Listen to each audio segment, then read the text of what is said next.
voilà. Et quels sont vos besoins et vos demandes par rapport au centre ici? En fait, comme je vous disais qu'au début on avait commencé avec 12 lits, aujourd'hui on est à plus de 60 lits. Vous voyez que la capacité d'accueil a augmenté et les besoins aussi a augmenté. On a encore besoin d'équiper le centre de quelques matériels médicaux. Nous avons par exemple besoin d'un oxygénomètre spécialisé, des masques d'oxygène. Pour la salle d'opération, vous allez voir que le besoin est encore là, le besoin est encore énorme. Et nous avons par exemple besoin de différentes boîtes à instruments. Vous voyez qu'il y a des boîtes pour la paratomie, il y a des boîtes pour césarienne, il y a des boîtes pour les réparations des fistules. Tout ça, ce sont des besoins vraiment qui nous guettent encore. Pour le matelas, nous en avons encore besoin de couverture lariterie au complet et aussi besoin de simili-cuir pour couvrir ces matelas parce qu'avec les malades, il faut toujours prévenir vraiment les souillures. Et pour nos infirmières, nous avons besoin de blouses convenables, parfois aussi des bonnets, ça donne bien. Quand nous voyons certaines infirmières habillées à chapeau.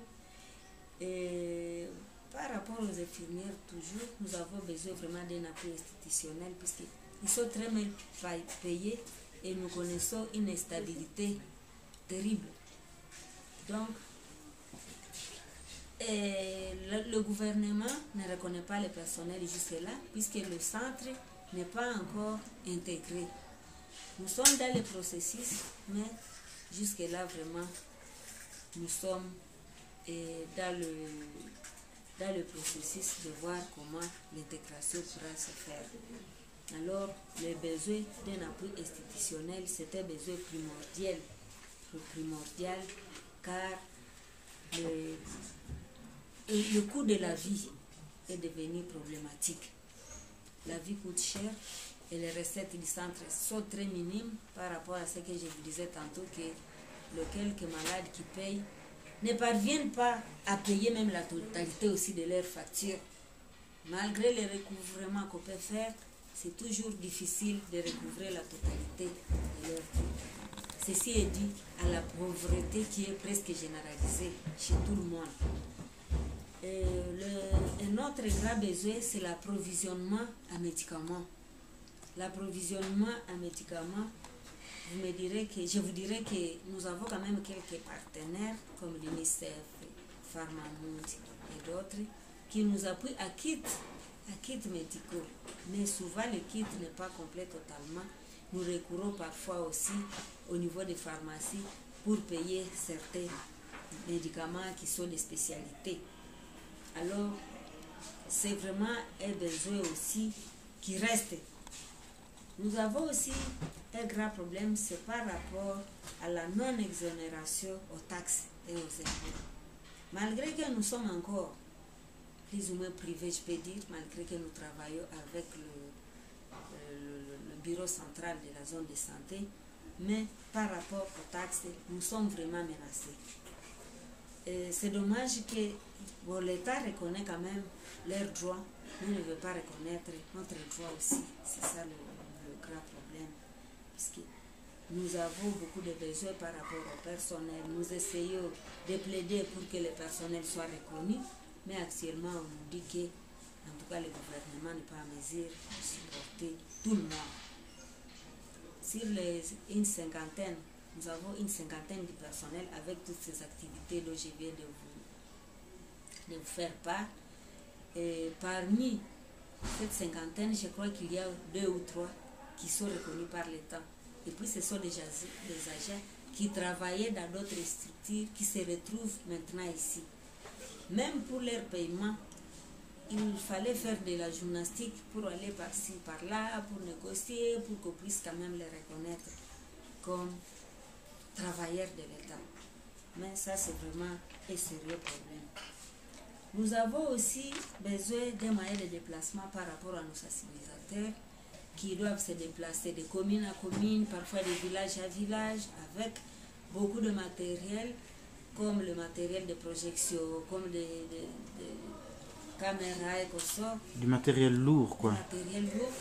Et souvent, ils transportent ce matériel sur des motos et souvent les motos risquent de les endommager. Ça les endommage souvent et nous sommes portés maintenant à faire de petites réparations qui nous coûtent encore de l'argent. D'autant plus que les routes ici ne sont pas encore construites, donc avec les bosses, c'est vraiment difficile.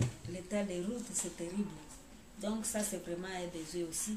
Et dans le cadre de la communication, comme vous le voyez, nous n'avons pas un site internet, c'est vraiment un besoin.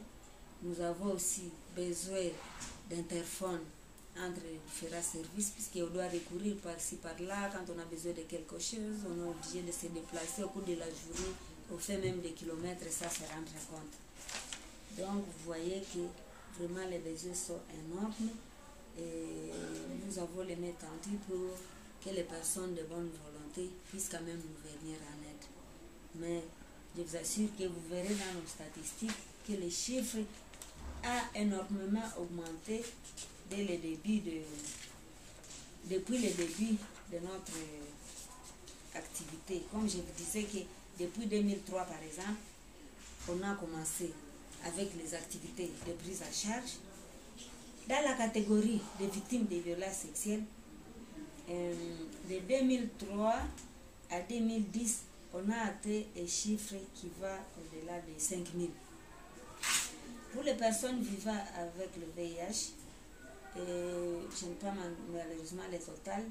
Au début, on avait commencé avec 3 cas, 5 cas, mais en 2010, on a atteint 342 cas.